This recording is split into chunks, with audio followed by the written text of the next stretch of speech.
চাওয়াতে তিনটা কারণে কথা আপনার কবুল হবে না। সম্পর্ক ছিন্ন করার জন্য দোয়া করেন তো এটা কবুল হবে না। আর পাপের দোয়া করলে কবুল হবে না। আর দোয়া করতে যদি তাড়াহুড়া করেন তাহলে এই দোয়া কবুল হবে না।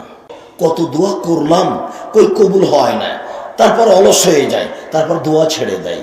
আপনি আল্লাহর কাছে কিছু চান, চাইলেই খুশি হন আর না চাইলে অসন্তুষ্ট হন। আর চাওয়াতে তিনটা কারণে কথা আপনার কবুল হবে না। একটা কথা হচ্ছে যদি আপনি সম্পর্ক ছিন্ন করার জন্য দোয়া করেন তো এটা কবুল হবে না। সম্পর্ক ছিন্ন, আপনি বলছেন আপনার স্ত্রীকে আল্লাহ যেন আর তোমার বাপের বাড়ি আমাকে কোনোদিন না নিয়ে যায়, হয়তো বা টাকা দিতে চেয়েছিল দেয়নি, তো এইটা হলো সম্পর্ক ছিন্ন করার দোয়া। এই দোয়া কবুল হবে না। কাতে রাহেমিন। আর পাপের দোয়া করলে কবুল হবে না। আল্লাহ আমি জেনা করছি কে যেন না দেখে, এইরকম পাপের দোয়া যদি করেন তাহলে কবুল হবে না। অলিস্তেজাল, আর দোয়া করতে যদি তাড়াহুড়া করেন তাহলে এই দোয়া কবুল হবে না।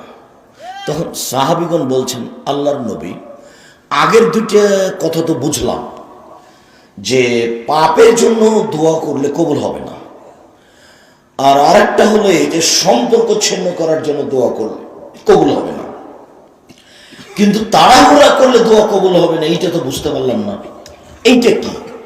তখন রাসূল সাল্লাল্লাহু আলাইহি ওয়াসাল্লাম বলছেন শোনো শোনো শোনো, মানুষে বলে দাওতো ওকা দাওতো ফালা মারা ইস্তাজাবালি ফায়াস্তাজিরু ফায়াদুদ দোয়া। মানুষে বলে দোয়া করেছি, কত দোয়া করলাম কই কবুল হয় না, তারপর অলস হয়ে যায়, তারপর দোয়া ছেড়ে দেয়। এই দোয়া কবুল হবে না।